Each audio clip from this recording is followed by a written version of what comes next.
Hi, this is Brad Linder with Liliputing, and I'm here with the Lenovo IdeaPad S10-3t, which is an interesting computer. It's both a netbook and a tablet. It actually has a touchscreen display that you can swivel, use in various positions, and fold down and use in tablet mode. So I just wanted to give you a quick overview here of some of the different features and some of the pros and cons of this laptop in this little video review. So first of all, it runs Windows 7 Starter Edition, and that means that it can't recognize multiple inputs on the touchscreen. You get sort of one touch input at a time, and that's it. And that's sort of an interesting decision here. It helps keep the price down.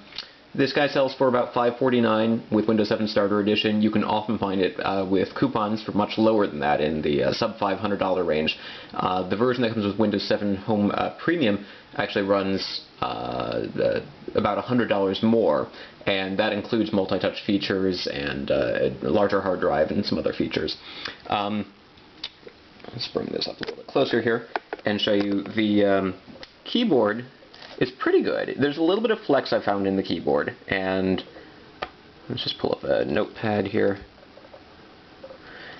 As you're typing, you might notice that there's a little bit of flex towards the middle, but overall the keys are nice and wide. It's sort of a standard keyboard, not one of the chiclet style keyboards that we've seen on a lot of newer netbooks, and I can type around 100 words a minute on it, which is pretty good. The touchpad, on the other hand, is incredibly small, and it features integrated buttons for left and right clicks, and that can be problematic in a lot of ways. I find that when I have separate buttons, I tend to work like this, where I'll scroll around and then I'll have the other finger there sort of hovering, ready to click on the left or click on the right. And if you try to do that here, you often run the risk that you're just going to make the cursor move to a spot where you didn't want it to be. So it's not the most accurate touchpad I've used. It's very small. It's got a nice texture to it. It's very easy to sort of run your finger over it and not feel like it's sticky or too smooth, but it's just not very wide, and the lack of separate buttons makes it pretty difficult to use.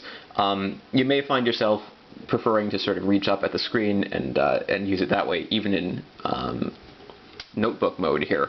I find that sort of an awkward thing. If you're typing, it's usually much less motion to move your fingers down to the touchpad than to lift your entire arm and poke at the screen. So, you know, it was clearly a decision they made in order to keep the whole profile a little bit smaller, was to go with a small touchpad, but it's not one that I'm happy with. There's also a little bit of room at the back of the computer. You can see a little space here where perhaps the screen could have been a little further back, and maybe that would have provided more space for a touchpad. It's hard to say, though, because there's also this swivel towards the middle. So, you know, that swivel is necessary in order to rotate the display.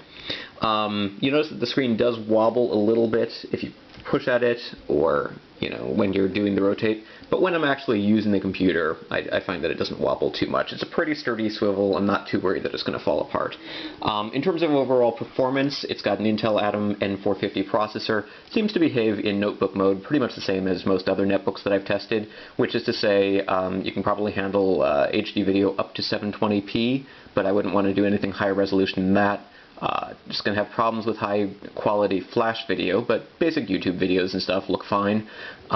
You should be able to handle some basic multitasking. You can run several applications at a time without many problems. Listen to music while you're surfing the web or writing a document. It's not a high-end processor. It's not going to handle really CPU-intensive tasks, you know, hardcore bleeding-edge video games, Adobe Photoshop. Photoshop you can run, but it's not going to run very smoothly. It's going to take a long time to load. So, now in tablet mode, the device is sort of interesting. You notice when you put it into tablet mode, it takes a moment for the screen to auto-rotate. It does have an accelerometer, which means that the screen will rotate to your position, but it takes a little while for that to happen. Also, automatically, the Lenovo Natural Touch software pops up. I don't know how well you can see this in this lighting, but this is sort of a touch-friendly interface for a couple of different applications. So there's a video player, for example, photo viewer, an ebook reader, there's a music application, and a note-taking application.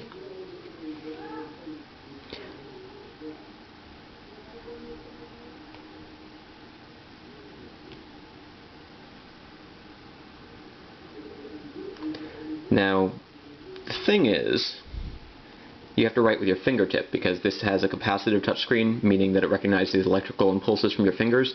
You can't use the back, your fingernail, you can't use a stylus, so handwriting is not the most precise thing, and it's, you can see it sort of takes a second here for inputs to show up. So, it's not too hard to navigate the computer using your fingers, but it doesn't include handwriting recognition software, and there's no palm rejection.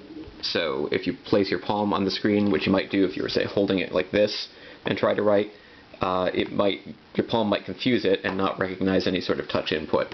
So, it's not the best tablet-only device that I've ever tried.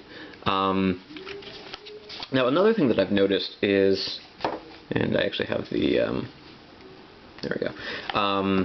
Another thing I've noticed is that while a 1024 by 600 pixel display makes a lot of sense, it's large enough to view most applications, most web pages, in tablet mode, if you hold this thing in portrait mode, it becomes a 600 by 240 pixel display instead.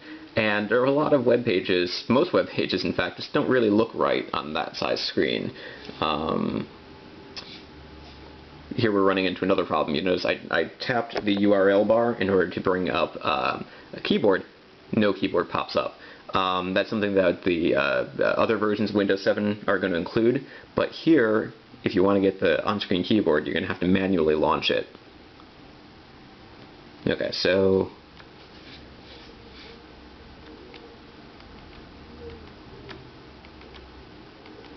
see, having a hard time here.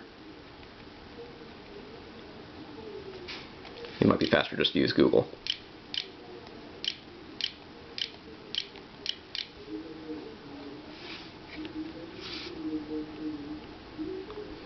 That's another thing about a capacitive touchscreen, is sometimes it takes a couple of clicks before you actually hit the spot that you're looking for, because your finger is basically over where the link should be. It's not as precise as a stylus. Okay, I'm going to minimize the keyboard but leave it open so that we can pull it up if we need it.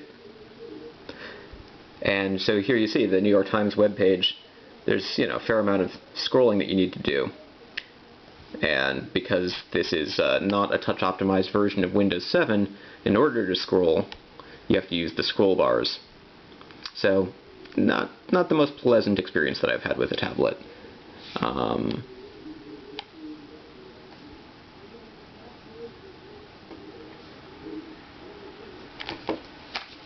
So the touch-friendly software is nice. The fact that the screen auto-rotates, even though it's a little bit slow, is nice. But overall, I think that the Intel Atom processor might not be fast enough to work with the accelerometer as well as it could be. I think the 1024 by 600 resolution display is a little bit tricky when you're using it in portrait mode. The touch is not as precise as it perhaps could be, and the web browser doesn't allow kinetic scrolling, meaning you have to use the scroll bars. No palm rejection technology. And no multi-touch input, so you can't pinch to zoom, for example. So overall, there's some problems that make this less than ideal tablet device. It's definitely one of the cheapest tablets that you can get, and if you're looking for something that does have touchscreen capabilities and has a small form factor design, this is definitely worth considering, but I think you should definitely make sure that you think about the pros and cons of this laptop before doing that. As a general netbook, it does fine if you can deal with the small touchpad, but there are a lot of less expensive netbooks that would essentially serve the same function. If you need that touch capability, you might want to look at one that's going to be maybe a little bit more expensive and has Windows 7 Home Premium, so that you can do multi-touch features, kinetic scrolling, and so forth. Yeah, so that's pretty much it. That's the basic video overview of the Lenovo IdeaPad S10-3t with Windows 7 Starter. Again, there is a version of this that has Windows 7 Home Premium, and that version is going to have some features that are missing from this less expensive version. This is Brad Linder for Liliputing.